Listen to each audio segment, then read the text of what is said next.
Aleksander, ladies and gentlemen, thank you very much again for this opportunity to meet you, to speak to you, and to present some, I believe, controversial ideas. But after Professor Muszyński's presentation, nothing could be more controversial. Yes, well, I thought I will present some wider historical perspective and ideological perspective for the European integration process. But after the presentation of Professor Warga, I could see that it is hardly possible to present some wider perspective in this respect. However, I do believe, well, this closing remark by Professor Warga saying that all historically precedent federalization tendencies in Europe were very much different from what we experience today, and this might be the departure point of my presentation, because indeed I do think that we experience something very special, and something which we should call just modernization and the subsequent phases of modernization. Actually, today we should speak about postmodernization of this process. And well, my main argument is that contemporary European integration is only a stage of a much longer process that started with the modern political changes, and the not necessary this process might not look necessarily obvious from the perspective of the current political perspective. I can remember that after my presentation in November, several participants disagree with my conclusion that there is no space actually about the discussion about the mode of integration, whether it will be the federalization and the establishment of single state, or it will there will be preserved some framework for independent sovereign state cooperating within European Union. I think that we are going to construe the single postmodern state as the modern states were formed in the past, in the 18th, 19th centuries. And I would like to present that there are some close analogies between this process which we experience today and the process which we've experienced in 18th, 19th century in Europe. Of course, with the differences resulting from the scale, from different political circumstances, but still some idea and some process is very much the same. So it is. So, as I've already mentioned, it is a postmodern process of creating postmodern state in a way which is analogous to the emergence of modern states. And it is based on some cultural or philosophical premises which are very deeply rooted in our contemporary intellectual culture. And we can also demonstrate some analogous stages of this process. And this is what makes me that historical analysis could allow us predict future. Still, because some analogies are very striking, and it makes me to believe and to be sure that we are just repeating some process which already took place, and we are doing this on higher level just. So all the story is about political and legal modernization, you can say. If we started with what is today called simple or late simple modernization, or late modernization as it is called today, or reflexive one, or I prefer it just to call it postmodernization. What modernization is about? Yes, it is dislocation of sovereignty powers for ever higher level of social life. So we started with when I speak about sovereignty, I mean first of all the power to provide commonly binding rules on certain territory. Yes, and so the power of making political decisions about the shape of social life. This simple modernization, the striking characteristic for this process, it was political centralization, not only political but also economical. Central legislative power was established with beginning within this process of modernization, and it has abolished traditional legal pluralism. If we look at, for example, France, yes, France had southern countries which were the countries of droit écrit, of raison écrite, so the Roman law countries, and the northern countries which were countries of droit coutumier, the customary law, and there was variety of legal orders within France. Yes, so single country with much of legal pluralism, and with the creation of Parliament of Assemblée Nationale, the development of the Parliament, French Parliament, it was replaced with the single lawmaker, with single law like the Code Civil Code Civil Napoleon, which provided the unified law for all the countries, which was never experienced earlier. Yes. So this process of unification and centralization, unification through centralization, is very characteristic for modernization. This process was concentrated in a single state, which was transformed from pre-modern forms to modern forms. We call this national state. Yes, and today, my argument is that today we experience the creation of postmodern state, which we are creating through the integration of those modern states. So also on the social perspective, the feudal corporations were abolished and replaced with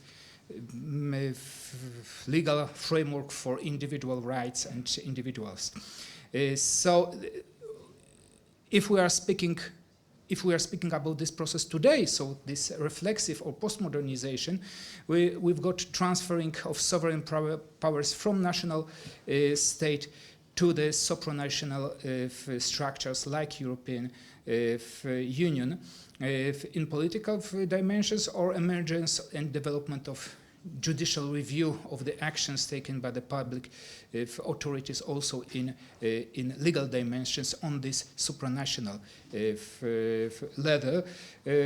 We should, well, I'm not going to go deeper in this process in this modern dimension, but creation of modern state also was linked to creation of modern administrative law, modern relationships between individual and the state. So modern jurisdiction, administrative courts with some peculiarities, but overall it provided some more or less unified model of the relationships between individual and the state.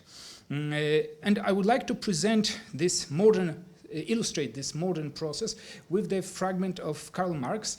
I like to quote Karl Marx because there is it's philosopher with whom I am deeply in a deep disagreement in the deep philosophical structures, but I consider him as a very good, very smart observer of social reality, and his description of social process is oftentimes very accurate. So Karl Marx in Communist Manifesto is saying that the modern, of course, in the vocabulary of Marx, it was bourgeois. So the modern bourgeois state and process of economic changes within this modern society was strictly linked to the necessary consequence of those economic process was the political centralization. Independent but loosely connected provinces with separate interests, laws, governments, and systems of taxation become lumped together into one nation, with one government, one code of laws, one national class interest, one frontier, and one custom tariff. Yes, we can remember that physiocrats in France, they proposed the abolishment of internal custom tariffs, yes, because states were divided into different regions of custom tariffs. And today we have already done this within European Union in the much larger scale, but as concerns the substance, the process is very much the same. It was for the creation of unified common market, yes? So the French politicians and entrepreneurs wanted common market within France, unified one common market, so they abolished all those internal custom interests, custom tariffs, and they provided also unified measures, yes? So all the metric system with the Sèvres pattern, which established one measure for one single market. So unification is, so if we want some common market, then we have to accept that it requires quite a deep level of unification. And it is oftentimes that we, from one hand, we are very much for common market, but we are complaining about the standardization which is provided by European Union. We are making jokes about the curve of a banana and about the shape of oranges, etc. We are laughing, but if we want the common market to operate smartly, etc., it requires some unification of measures, unification of shapes, standards, etc., etc. So this is the story about our agreement for the integration, that we want to achieve some goals, and we are not cautious about the consequences, about what are the consequences of promoting this one goal, and oftentimes we are not ready to accept those consequences, and then we complain. But, well, if we want common market, then we have to accept all other things. So the modern state, one central popular legislative power providing unified single market, abolishing internal duties within the state, unified measures, unified currency, all those features are necessary for necessary features of modern state and for common market, and also unified legal area, because law is just rather allowing market to operate, yes. And if we've got diversity of legal solutions, it is perhaps a space for some invention and looking for some invention, but it is not making easier the business because it provokes some some uncertainty, and it is common, well, for everyone who was drafting or reading some commercial contract, it is quite obvious that the more powerful party to the contract is imposing its own legal system as a system for the contract to be ruling if some disputes will appear. Yes, so if you are contracting with some American enterprise, you have no chance to convince them to subordinate this contract to Czech law or Polish law, etc. Oops. Okay.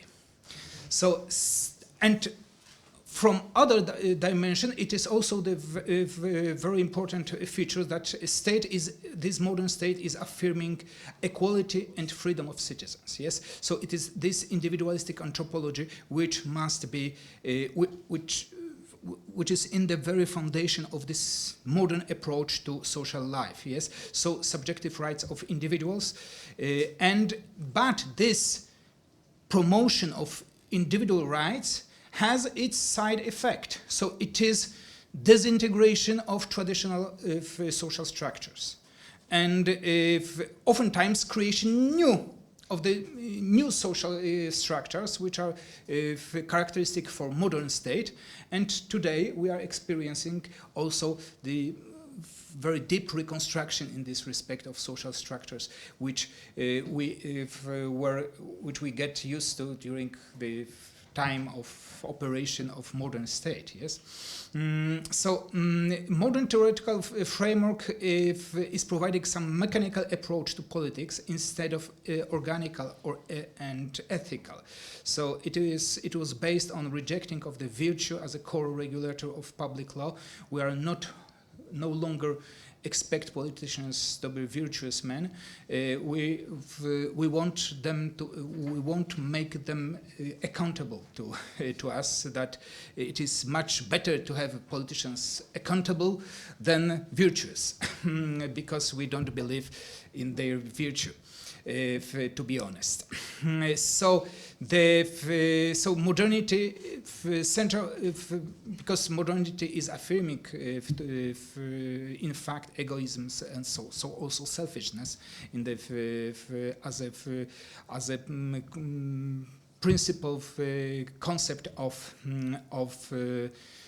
human condition and human operation in the society. So modernity is introducing technical system providing accountability for decision making, so depersonalized mechanism disabling individual selfishness to take effect in this negative form, because selfishness in the market is considered as something positive because it's making all the economy dynamic, etc. Yes, so law and legality is replacing virtue and justice. Actually, so legality is a modern replacement for justice. We are not sure what the justice is, but we know what is conformant to law or is not. So this providing accountability has twofold division. One is political control and the other one is legal control. The political control, it is a political control over political choices, and it should be provided by some popular scrutiny, so popular elections of representative bodies, so if popular elections which are repeated in some period of time in order to provide this popular scrutiny, and if exercising of political choices should be then, when already the political choice is done, then it should be subjected to law and to the principle of legality, replacing social control of virtuosity. Yes, in Roman law we've got censor, censor who was looking after the virtuous conduct of citizens, yes? And if someone was not virtuous, then he was removed from the list of citizens, and well, it was civil death, actually. and we replaced this with the legality control of the conduct. We are not expecting some to be virtuous, because principle of equality requires that we consider everyone equally virtuous and equally selfish, etc.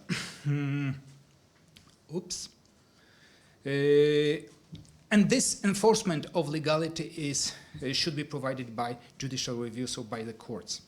And there are some interesting regularities, yes? Authorities originally in charge of providing social control, with time they overtake the power to influence and determine the political choices. Yes, so parliaments, early modern parliaments, were not legislative bodies as we know them. They were providing some social control, some forum for discussion of political problems, etc. But to provide social control over the operation of administration, political, in this political dimension, yes. But with time, it started to overtake more and more competences to make choices. Instead of controlling choices, yes, and the same situation is now with European Parliament. Yes, it started with the arena for the exchange of different views, etc., and now the political influence of European Parliament is more and more important. It has more and more influence on the composition of European Commission. Some pressure to the European Commission of the European Parliament is more and more important in overall European politics, even though it is still not the main legislator, not the main lawmaker in the European Union, but only one of the subjects of those participants in the process. So sovereign power relocated within this process of modernization. Sovereign power is relocated to still upper structures.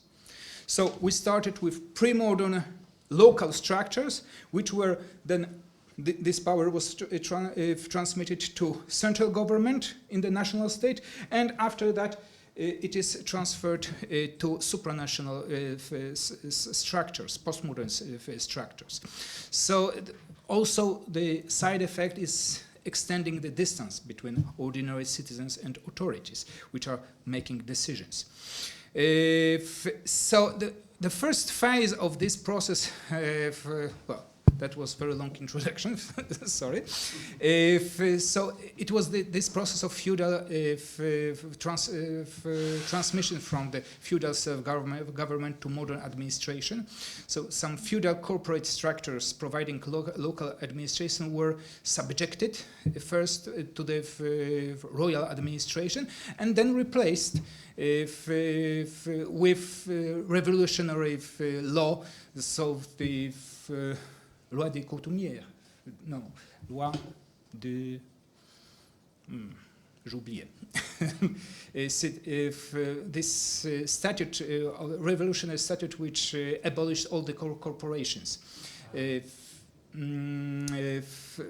Well, but doesn't matter the exact name, but important is the replacement, so abolishment of those feudal pre-modern corporate structures, yes. So abolishment of feudal structures, the royal administration is taking true sovereign power, and the state is centralized and transformed into the modern state. And this modern state, at that stage, it was constitutional monarchy, and constitutional monarchy was at that time called Rechtsstaat. Yes, so the Rechtsstaat, that was the synonym for a constitutional monarchy. We do know that we understand Rechtsstaat today in a different way, because we are on the different stage of this process. So the next phase, it was modern administration versus parliaments. I've already mentioned that. So original function of parliaments, it was civil control over the administration, limited participation in legislation, and only affecting civil freedoms and property. That was originally the sphere in which parliaments had some influence on legislation. So this civil control was expounding, then dominating the legislation process. And legislation became the means to subordinate administration to parliaments. Yes, and when this legislation appeared, then it was possible to for administrative courts to exercise this control of legality over administration. And in this process, the parliamentary state has emerged, so the parliaments became true sovereigns and started to exercise sovereign powers. In the phase 3, it appears that modern parliamentary state has some limits in development, yes, and they started to look for some cooperation, international cooperation, to expound its ability to development, to economic growth, etc. So there appeared the idea of creation of supranational international structure, promoting economic growth and promoting some international cooperation. Also, with time, also appeared the protecting of human rights. What is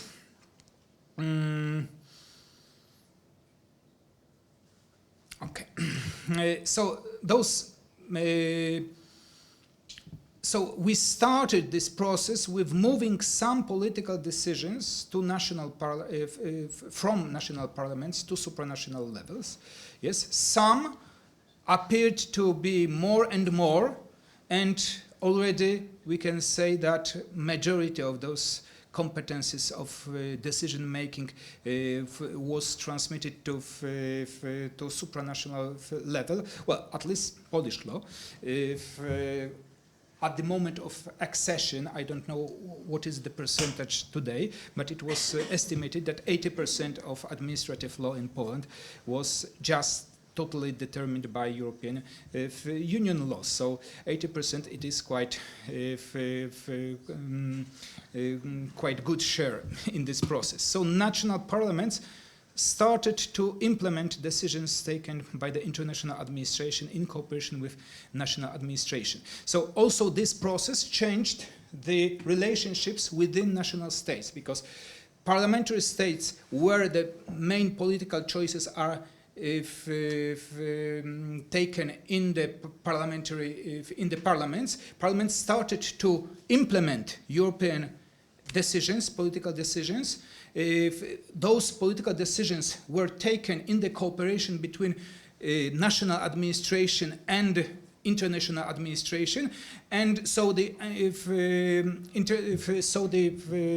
national administration actually is de facto dominating parliaments, because it is proposing the implementation of law, and then it is also proposing, it is taking part in the negotiations on the European level.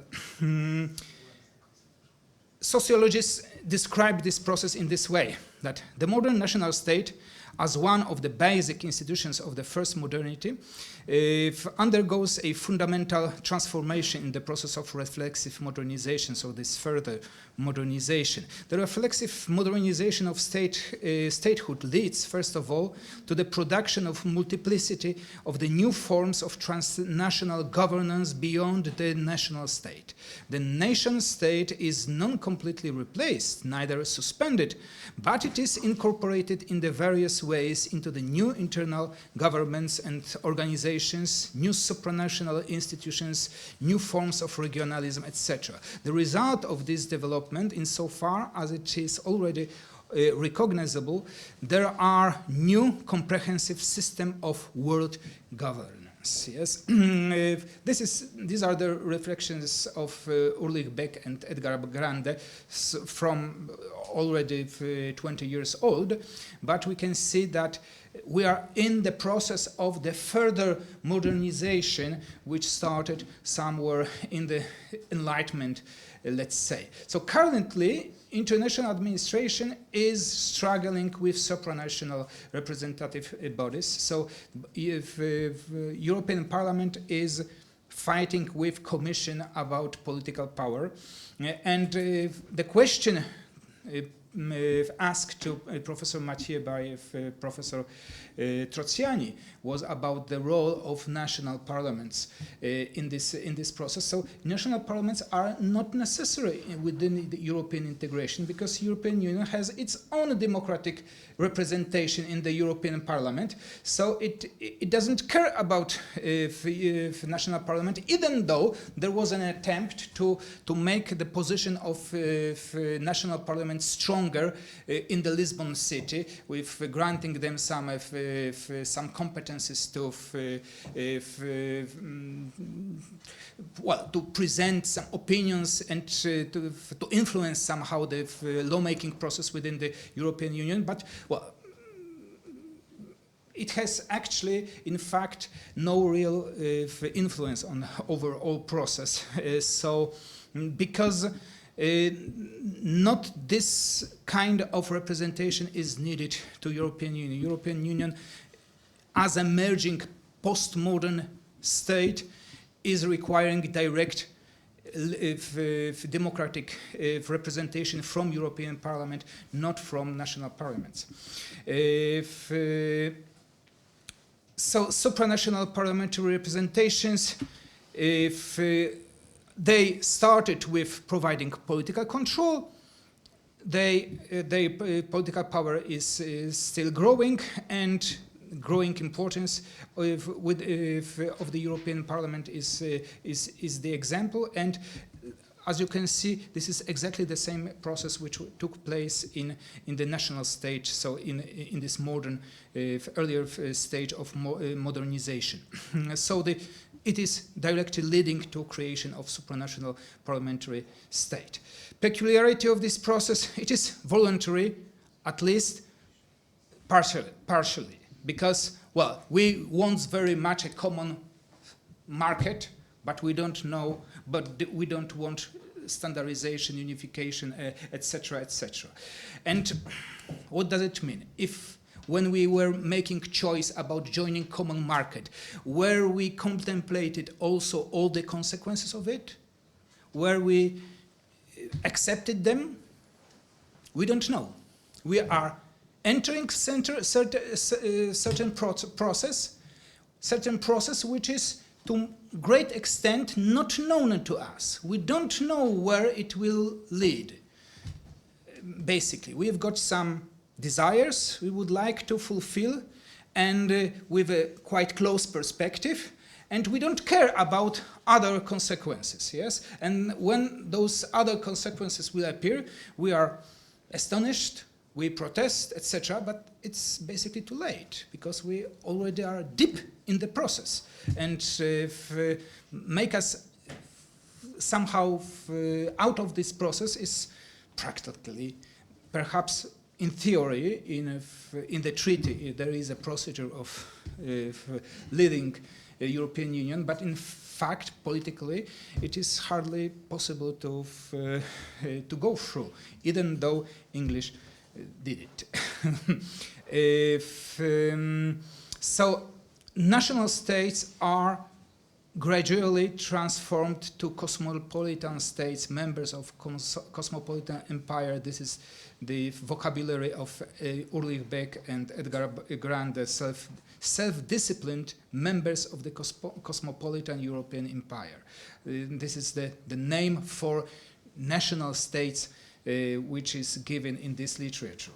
So the postmodern state one central, as it is going to emerge, the one central supranational legislative power providing unified single market, abolishing custom tariffs between states, European standards, uniformization within the market, unified currency, unified legal area also provided by legislation with commonly binding judicial interpretation, de facto source of law, even if not formally acknowledged as a source of law, and gradual diminishment of legal national pluralism. So first, those national peculiarities are weakened and then abolished, because it will appear that there is no use to preserve some national peculiarities if we could provide some unified standard and have a clear situation in economic cooperation.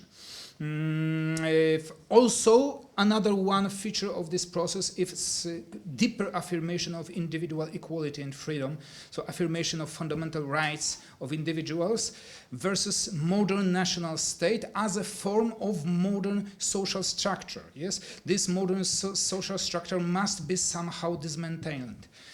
So here the most important role is for European Court of Human Rights. Court of Justice of European Union plays some secondary role in this process. However, okay, I am finishing. So this integration of modern social structures also touches such structures as family, as understanding of marriage. So first redefinition and then abolishment, as some of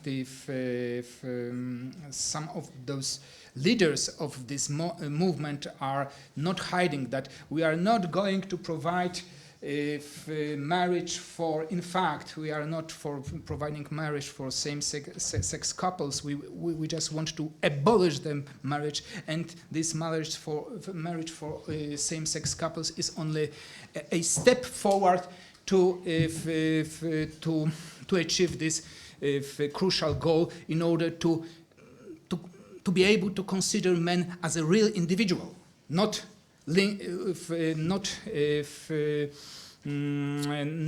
engaged in some social relationships. So, but it means oftentimes the disintegration of human identity. So, when we speak about individual rights, individual need not, and in some longer perspective, must not mean human. It might mean also animal. So the question of animal rights, it is approaching, and it is rather difficult to be avoided in this perspective.